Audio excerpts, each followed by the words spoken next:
So welcome to the Market Mentors podcast, Pinja. Thank you so much. Excited to be here. Absolute pleasure. So before we get stuck into this one, I'd love to know what your relationship is with B2B marketing. Yeah, so that's a funny one. So basically, I've done B2B marketing my whole entire career. But like most people, I sort of, fell into it by accident. So nobody really goes to school thinking that, yeah, I'm going to do B2B marketing, So I did study business with a major in marketing in the UK. And I was always thinking that I'd end up in one of these like cool ad agencies one day, like an international one. And then I did end up as a copywriter at a marketing agency, which wasn't really an ad agency. And I got exposed to like all these B2C brands, but then also like B2B tech. And just over time working with those clients, realized that that's really where all the fun is. Like B2C marketing just isn't that much fun. True story. And so, yeah, long story short, I've been working mostly in B2B marketing for the past something like 8 years now and still love it. Awesome. We're obviously here to talk about making a success of being the first marketer for a high growth tech company. But just for a bit of context, you're obviously at Supermetrics before joining Swarmia, who are a bigger company. Is that right? Yeah. So when I started at Supermetrics, it wasn't that massive. It was in the beginning of 2020, I want to say, and there were about 60, 70 of us in the whole company, maybe 7 people in marketing. But during the almost 2 years I was there, we grew to 120 people and a marketing team of about, I want to say 15, 20 people. So it grew quite a bit while I was there, which was actually pretty impressive considering that it was like during the pandemic. So COVID started pretty much 2 months after I joined the company. And then we just worked remotely and hired all these people and got a CMO and like grew the marketing team to like probably double, triple the size. So by the time I left, there were like 15, 20 of us. And it's a pretty stark contrast leaving from that and going to be the first marketer at a tinier startup. I could imagine. We had Edward Ford on actually, who you worked with. So, but I mean, you touch on it there. Then I mean, the contrast. But having obviously that some people might think the relative comfort of sort of working with a bunch of marketeers, and it probably isn't total comfort. But what attracted you to sort of being the first marketeer for a company in the first place, then? Yeah, that's a really good question. I think it kind of goes back to coming from a really strong like specialist background in content marketing and copywriting originally. So when I started at Supermetrics, my title was content marketing manager. But then after about a year, I moved to a more generalist demand gen role. And so as the marketing team grew and we hired more people, it felt like pretty soon I would be faced with the decision of, okay, do I want to like specialize again, even though I'm like just branching off of into this like more generalist realm. And I would have to like kind of just like pick a lane and stick with it for a while, which didn't excite me as much. And then while we were hiring, we also made a couple of key hires, really awesome people like head of brand, head of product marketing. And those are like the other 2 things that are really close to my heart in addition to content. So then it just felt like I would no longer have kind of the influence over those things that I used to have influence over. And I know there's this whole like Molly Graham thing that she always says that like you need to let go of your Legos in a startup and all that. Which I generally agree with. But for me, I was like, I'm just not ready to let other kids play with my Legos just yet. I want to hold on to them. And I think that's okay too. I think it just comes down to knowing like where you are at your career and what you want to do. So yeah, you just have to kind of think that I had just moved away from content marketing, and the thought of having to specialize again into something else maybe felt a bit intimidating. It just didn't feel right. No, fair enough. And you do see that as sort of companies grow their marketing functions, the jobs become a lot more compartmentalized. Yeah. You're going from quite broad roles into, okay, well, this is your remit and there's somebody else doing that, there's somebody else doing this. So you are, I wouldn't say necessarily always in a box, but it does become a little bit more like that. Yeah, and it's hard when you've worked on like the most recent like brand renewal and like defined the tone of voice, and then you find out that we're going into an entirely different direction. And it's fine. It's how companies evolve, and honestly, like no hard feelings or anything. But you have to also kind of just be like, okay, gut check, does this feel right for me at this moment? And if it doesn't, it's totally cool. But what I will add to that, it wasn't just push. I wasn't like looking to leave Supermetrics at all. It's like people were like, you're an idiot for leaving. Like, it's going so well. You guys just got funding. Like, it's going so well. Yeah. And I wasn't looking for anything. It's just that this kind of fell into my lap. And after talking to Otto, the founder and CEO of Swarmia, I was just like, actually, like, I'd be really silly to say no, because the product is just so cool and it's so different from all the competitors. And it's just like, there's something there that I knew almost immediately after like the first 30 minutes of talking to Otto that I needed to do. No, fair enough. And from the flip side then, I mean, you talk about talking to Swarmia, but kind of what prompted them to hire their first marketer then? Yeah, so the thing that I sometimes even forget myself is that Swarmia is really only like 2.5 years old now. Wow. So it's a toddler. And they made a conscious decision to spend the first like 1.5 years building the product with some of their like early customers, like really good friends and like acquaintances that they've like done customer research with originally, or customer discovery, I should say. And they only really launched Swarmia to general availability in, I want to say May last year. That might be a lie, but somewhere around that. Wow. So like 1.5 years after founding the company officially. And around the same time, they got $7 million in seed funding. So it was like two things. First of all, we now had a product to sell, but secondly, we also had the funds to like know that we could start marketing and scaling up investments without going out of business within the next, 2 months. Perfect. So, and those investors want a return too. Yeah, exactly. And like, I feel like launching a new SaaS business might have been, I don't want to say easy, but easier like 10 years ago when there wasn't as much competition. But this is not like a greenfield, like blue ocean type of situation where no competitors exist. We're actually like, not late to the game, but like definitely smaller than some of the competitors that we look up to. So it was something like, okay, we got to start now, but we're already kind of, playing catch up and we have to get it done. I guess the more American way to go about this would have been to like build an audience before you, before you start marketing the product. But personally, I prefer it this way. So like by the time I started in November last year, we had a really good product. We had early customers. We had, the possibility of making customer success stories with actual humans who had been using the product for several months, if not years. And we were kind of able to like get off the ground by talking about those success stories and not just like build a list of people who might be interested in, but actually like sell it. So you've got nothing the wrong with the American way, but that makes sense. And from our side, we sort of speak to companies looking to hire their first marketer, and a word that they commonly use is self-starter when they're talking about what somebody should be like. And a lot of cases that effectively kind of means onboarding yourself. Then was that the case for you, and kind of what did you do to sort of get yourself up to speed?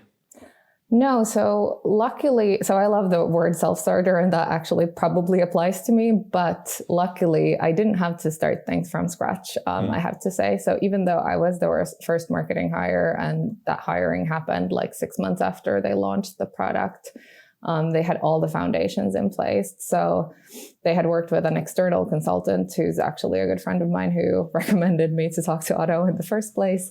And they had this like small internal marketing team that consists of our product manager, designer, CEO, a couple of developers and so on, who were like all doing different things that they knew how to do because, well, the benefit is that we're making a product for software engineering teams.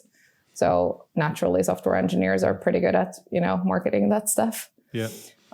So I didn't have to start from scratch. And the other thing is that I had a lot of help in onboarding. I'm one of those people who like prefers to almost do some of it myself, like just read a bunch of stuff, ask a ton of questions, listen to gong calls, go in and like do all this like discovery work. I really enjoy that stuff. But what Otto and I agreed from the get-go was that I would spend approximately like 50% of my days studying and like onboarding, and then the other 50 contributing to things that I could already do. And they're not the same things that I do today necessarily. They're just things that are easy to, like proofreading, editing, just writing landing pages based off of interviewing my teammates, analyzing what our competitors are doing, like stuff that I'm used to doing because I used to work as a consultant for these exact same types of companies. So B2B SaaS scale-ups. Yeah. And it's funny how like that outsider's view is actually good for you in the beginning. You lose it really quickly, but once you lose it, you realize that you're fully onboarded and you're like drinking the Kool-Aid and sucked into the product. So that's funny about it. And how prescriptive were they on goals and outcomes and stuff like that? Was it fairly open in terms of a sort of blank sheet of paper that you kind of knew what you were there to do, but actually you were setting up some of that sort of stuff then, or were they? Yeah. So I think I knew going in that like our pipeline wasn't the strongest in terms of sales when I started. So we were like, okay, lead gen is probably where we start. Although we did have a funny like kind of misalignment in that, because for me, if you're a startup that nobody knows, lead gen isn't your biggest bottleneck. It's actually brand awareness. Like you can't fix the lead gen problem before people know that you exist. And I look at it from two sides. So there's like demand gen, which is like all the brand awareness stuff. And like basically everything you do in marketing is demand gen. But then there's demand capture, which is like, search ads and like more direct response channels. So I think like pretty quickly we realized that we need to go big on like paid search and stuff like that. And our main KPIs has always been like pretty close to the business. So marketing generated qualified leads and pipeline. So we never that's a good thing about starting at a startup is that you get to define these things yourself. So we never went into the like MQL hamster wheel of let's gate all this content and, try to nurture these people down a rabbit hole of a funnel and like try to force a funnel where there is no funnel. So that's one good thing about like not having any of that marketing legacy in the company. And how do you sort of prioritize? I mean, I think about all the different things you're talking about. You've got to build a brand with a market that doesn't know that you exist. You're trying to capture the demand that's here right now. You've probably got a sales team that needs support in terms of tools and enablement, and you've got content to create. There's so much going. You probably need to implement an ops platform. How do you prioritize all that kind of stuff? Yeah, so I think this is actually something that every single company struggles with, and if they don't, it's like they're probably overstaffed. Like if you don't have a prioritization problem, you probably have too many butts on seats, too many people just twiddling their thumbs. So the way I would always approach this is like, okay, what are the biggest, like, first of all, what's the business goal? What are we here to achieve? In this case, it was like, okay, we need to grow pipeline fast because we have all these salespeople and they have no inbound leads to work on. So what am I going to do to like solve that problem, not only in the short term, but also in the long term? But then from that, you pull out all these like big, I want to say bets, which is a bit of a product management thing probably, but you're like, okay, what are the big bets that we're willing to make and what's stopping us from getting there today? So for example, for us, we knew content marketing was going to be big, not because I come from a content marketing background, but because, like I said, Swarmia is pretty unique in the space that we're in. And we have a lot of things to say about things that everybody are writing about, but they're not saying the same thing at all. So this industry is like filled with this like, fluffy SEO content almost that some like 23-year-old somewhere is writing. And no offense, been there, done that, got the t-shirt. So we just needed to like write about the same things, but in our unique angle. And I'm not writing any of that content, basically. Our CEO is our developers are like, we want it to be super like, valuable for our, prospects and customers. So So content marketing is that like big bet that we're making. But then I'm like, okay, how do we get there? So one of the first things I noticed when I was writing these landing pages and doing all this stuff is that we have no unified like tone of voice. We're talking about different things in different words, and sometimes we're super like out there, sometimes we're kind of like chilled, and like we knew what we wanted to say, but we didn't know how we were going to say it. So just as an example, during my probably like third week or something, I just organized this like tiny workshop for like 3 key people, and we sat down and we figured out, okay, what is the Swarmia tone of voice? And the reason why I'm giving this example is that like, okay, content marketing is that big bet, but to get our content out there, it should sound consistent across all the channels and kind of irrespective of who's writing it or producing it.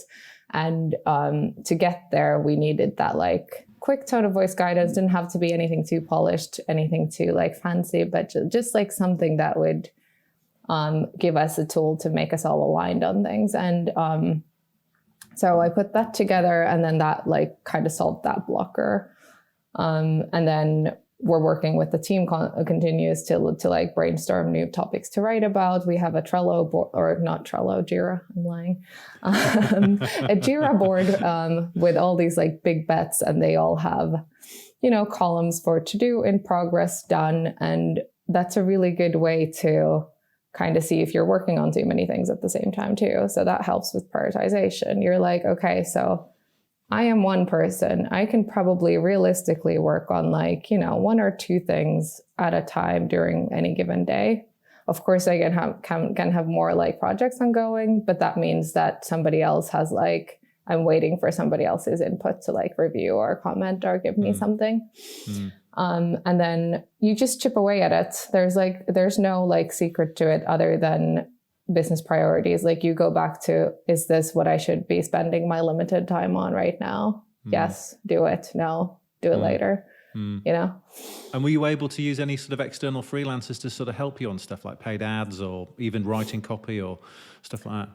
So not really, or we would have been able to. We had a freelancer editor who would come in and like sometimes help us out with like proofreading, blog posts. I'm doing most of that stuff today though, because we actually ended up hiring another person to the marketing team pretty quickly, which I'm sure we'll talk about in a minute. But so yeah, freelancers for some things, but then you also have to make a decision. Okay, what makes sense to outsource and what do you want to keep in-house? Yeah. And prioritization is a thing that we hear about a lot as being one of the biggest challenges within these sorts of roles and these standalone roles. What other challenges did you face then? Yeah, so I feel like maybe as a first marketing hire in a team where there are no marketers, you have to kind of be the person who's like the voice of marketing to the rest of the company. And like, I can't stress this enough, but you can never over communicate. So I'm the queen of repeating myself like 14 times and like saying the same things, talking about the same things, but they are the biggest priorities. And I think you need to do the same thing in marketing internally than what you're doing externally, which is say the same thing until you get sick of what you're saying. So the way I run things right now is that I basically do this quick Slack update once a month at the end of each month saying like, okay, here are the results from the past month. This is how much we grew from the month before. People don't look at these numbers every day, so they need the context of like, how are we growing? And also just like listing out more qualitative stuff like, here are the biggest projects we've worked on. This is what we're going to focus on next. This is the kind of help I'll need from you guys. These are the people who are working on like marketing adjacent initiatives in the company. And then we do have a weekly cadence of like going through our numbers on Monday mornings, and then also Friday demos where we kind of can showcase some of the work that we've actually done. Like, here's a cool new landing page, or this is the blog post we published this week. So yeah, like communicating on a bunch of different levels. So not only about that, like the outputs, but also the outcomes. So I think that's been like, I've always loved internal marketing. So it's not so much of a challenge for me, but it is something that I need to actively remind myself to do, because otherwise people are like, what's she doing? Like, why is nothing happening, even though I'm working on a million different things at a time? Yeah, and it's interesting you say over-communicate, because I think sometimes teams can feel like that if you're a sole marketeer, because you're so busy doing the job itself. Sometimes, communicating what you're doing to other people in the company sort of falls by the wayside. What about sort of expectations? Do you have any sort of mismatch on sort of expectations? We speak to a lot of CEOs who have a view of what marketing can deliver, should deliver, in what sort of time frame. Was there any mismatch there in terms of expectations? Not really. So I think that's something that you need to be super careful about when you're interviewing, because I would hate to be in a situation where I can fail within my, first 2 months. Like, you should not be, like, unless you do something like super audacious, you should not be able to like totally suck at your new job within the first 2 months, because you're still onboarding. And so I think you have to be just super open about it, and basically ask the founder or whoever is interviewing you, like, basically, so what does success look like in this role? Because it's a new role and you have no one else to ask. So you need to like find out if you're aligned on that at all. I fortunately did my homework and kind of figured out that, okay, well, first of all, Otto is like a serial entrepreneur, and he's founded multiple companies and sold them and like done this a million times over. So he knows exactly that things don't happen overnight, and there's no such thing as a silver bullet in marketing, and you have to just kind of like do the work and watch the numbers go up little by little. But I can totally see that, especially with younger founders with maybe less experience from other companies, where they would be like, okay, I need 1 million MQLs by tomorrow, go. And would you drill in? I mean, would you go deep into that, rather than sort of look, what are your expectations, or what does success look like? Would you sort of drill into, talk to me about your strategy at the moment? What's your pipeline like? What are your conversion rates? Would you drill in that? Yes. Yeah. Absolutely. Cool. Like, you want to, like, before you join a startup, because there's no financials anywhere publicly normally in these cases, you don't know if they're making any money. You don't know if they're making a profit or a loss. So you want to understand, what kind of money are we talking about? Is it like pennies? What's the pricing model if it's not like available? What's the like go-to-market plan in the first place? Like, is it going to be self-serve? Is it going to be sales assisted? You just want to understand like how the business is doing, how many paying customers they have, like basic stuff like that. People don't ask this, but I feel like it's like a given for me that I would never join a company without knowing what I'm, getting into. Because especially in marketing, because like I said, those like early customers feed into all of your marketing, or they should. And if you don't have them yet, you basically don't have a product market fit. And then it's a whole different ball game to like you're starting like 5 steps behind. And so I don't think I would have personally joined like a pre-product market fit company. What, funnily enough, sold me to Swarmia was listening on a recording of a prospect being given a demo of Swarmia. And this guy's eyes like lit up seeing the product. And I was like, okay, so I don't understand what we're talking about because I'm not a VP of engineering, but I know that there's something here. So like you need to validate that they're like the product is good, first of all, but then also that the business is viable, and that most importantly, let your skills match what they're doing. Because like I could be amazing at self-serve SaaS and then go into a situation where like marketing sales alignment is key and like it's high touch sales and all of that. So all of a sudden, like all my skills wouldn't be applicable for them anymore. Yeah. I love the idea of actually you listening to a call with a prospect. I think that's a really, really good idea. That's a top tip for CEOs. Yeah, big time. We're seeing a few more product marketers, getting more involved in sort of product demos and stuff like that. So, but it's the first time I've sort of heard it from a sort of standalone role. Yeah, and it was totally anonymous. I still don't know who it was. They had like cut it so that I had no idea who it was. I could just like hear what they were saying, and they were super excited. And I was like, okay, no, I'm excited too. Awesome. So you touched on it earlier, actually, about hiring the second person or the next person into the team then. Is there a good time to do that? When do you know is the right time to do that? Generally, this might be against popular wisdom, but the sooner the better. I never, at least, well, some people might enjoy it, but I never dreamt of like being the solo marketer forever, you know? I think it's exciting in the fact that you get to go in and like do things your way for a while. But at the same time, just being able to brainstorm with somebody who's thinking about the same things day in, day out as you are is super valuable. So, and I know there's some resistance to like thinking like, oh, well, I don't want to hire yet because then it looks like I'm not doing anything. But that's not what it is at all. Like no great company has a marketing team of one. And I feel like you just have to be super honest about, okay, these are my strengths. But if we want to do these X things, we also need somebody else because A, there's not enough time for one person to do all of this stuff. But B, it's just better to hire for those like strengths. So I wouldn't hire like a second me anytime soon, but I would hire the polar opposite of me so that like we make a great team. Yeah, I think you touch on a good point there.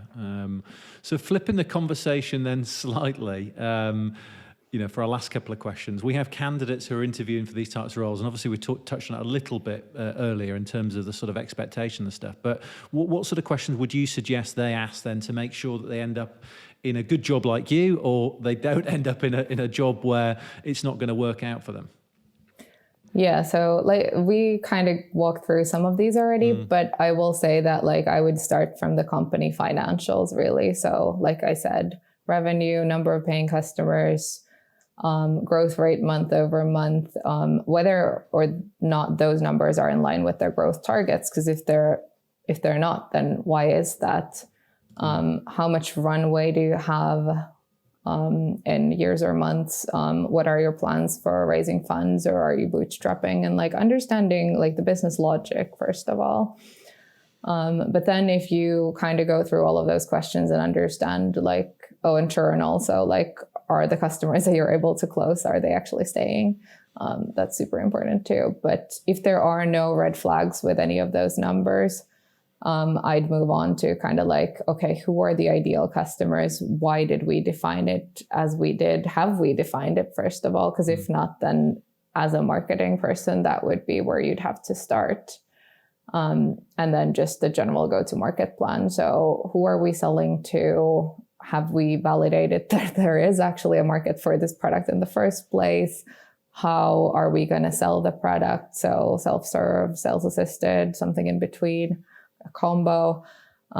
What are the, acquisition plays? Like, have we thought about running a self-serve trial, or is this all like, based on demos or like discovery calls, or like what's the sales process? And what's marketing's role in like supporting that? What's kind of even geographic markets they're thinking about? What do they see as the biggest opportunities in terms of marketing channels? I think all of these questions go to finding whether you're a good fit for the company. Because like I said, like you could be an amazing marketer, but it's still might not be the right company for you. And obviously some people, like you don't have to have experience about everything, but you just have to understand the realities of what you will be doing, because you will be sorely disappointed if you start in a company that's operating in a totally different way than you would have imagined for some reason. Yeah, I mean, you often find the sort of job descriptions for these roles are, it's a shopping list. Let's think of as many things as we possibly can that we're going to do at some point. Yeah, exactly. And then we'll just cram it down just so that somebody knows that they might be doing that in the future. It doesn't really talk about, okay, what are the priorities in the first sort of 3, 6, 9 months? Exactly. And sometimes founders don't know those, and that's okay too. But I feel like that's when they need to be like, okay, we're hiring someone who knows this stuff for a reason. So we're not going to be prescriptive about these are the channels, but we're going to be like, what would you do? Yeah, and would you test that? I mean, you talk about there actually. Would you test? Okay, how willing are you going to be to let me experiment? For sure, yeah. I think sometimes, like in an interview situation, people are far too eager to please, and that just like say anything that like makes them look good, especially if you're obviously desperate to get a job, any job. But I think if you want to stick it out and stay there long term, you need to understand like, okay, how senior of a person are they actually looking at in terms of, will they let me have an impact on these things? Like, for example, when I joined Swarmia, we didn't have a pricing page. We had a plan of creating one, and I knew it. And I was kind of like, I was in a position where I could still influence the content on it and everything, and like the way we package our plans, which was lucky. But had the CEO been like, oh, we don't want to put our pricing to the internet, that's a red flag for me. Like, I've worked with enough CEOs who say that, who are very secretive about what they're selling and kind of like, you know, sketchy pricing, like each customer gets their own price, like almost experimenting too much. Yeah. And I just feel like there are SaaS best practices that exist for a reason. And you, like, in 2022, you have to have really serious grounds for not putting your pricing on the website. I would totally agree. Totally. So you just have to like kind of gauge how like strong of an opinion they have on different things, and whether or not, if you disagree, how the decision is going to be made between the two of you. And then like, I think that's fine, as long as like the marketing manager or whatever, director, whatever role you come into, as long as you don't feel like you're constantly having to like, you know, let go of your ideals and best practices and things that you know for a fact will work. I think that's important, because nobody wants to work in a company where they can't have an impact. No, indeed. And for candidates who are sort of thinking of making this move, then perhaps having worked for, I know obviously Supermetrics was a bit smaller when you joined to where it was when you finished, but somebody who's perhaps thinking about moving from a more established business, where they're a marketer in a bigger marketing team, to a startup in a sort of standalone role then, how do you think they'd find it? What's it really like compared to perhaps working for a bigger company? Yeah, so I think that there are kind of two kinds of people. There are probably 17 kinds of people, but like, I feel like other people enjoy working in this like environment where everything is working and there are processes and things might move a little slower, but you know what to expect every day going into work. And then there are people like me who get a kick out of things like moving really fast, pivoting a million times a week, and like maybe things feeling a little bit out of control all the time. I'm not saying one is better than another, but you probably know yourself. And I think you have to make a decision based on that. So like, I've never seen a startup that has like perfect processes and like things run smoothly and there are never any like pivots from original plans. So I just feel like if you're adaptable and like quick on your feet and like enjoy hair on fire moments occasionally, startups might be a good fit. But once you do it, and if you enjoy that type of stuff, being the first marketer is awesome. It's of course a lot of responsibility, because you're kind of feeling like, okay, we need to build that pipeline and that's on me.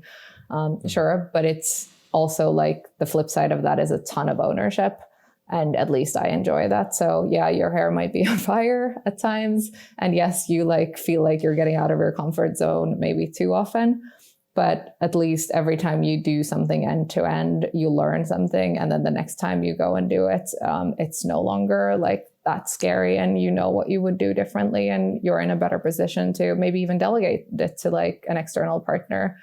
But I would say that like trying all these things end to end for yourself for the first time makes sense. And then only after you've done that once, you can give it to somebody else. But yeah, it's super rewarding, and you can definitely like make your mark as the first marketer. So in that sense, I would recommend it. Yeah, awesome. Well, it's been fantastic talking to you, Pinja. You know, I think these are some of the most challenging roles out there, but like you touched on, the most rewarding as well, because you do get that ownership. And it's been great talking to you about, you know, how you tackle prioritization, how you tackle expectations, and you know, how you think about being a standalone marketeer. It's been great talking to you. Thank you very much. Awesome. Thank you so much.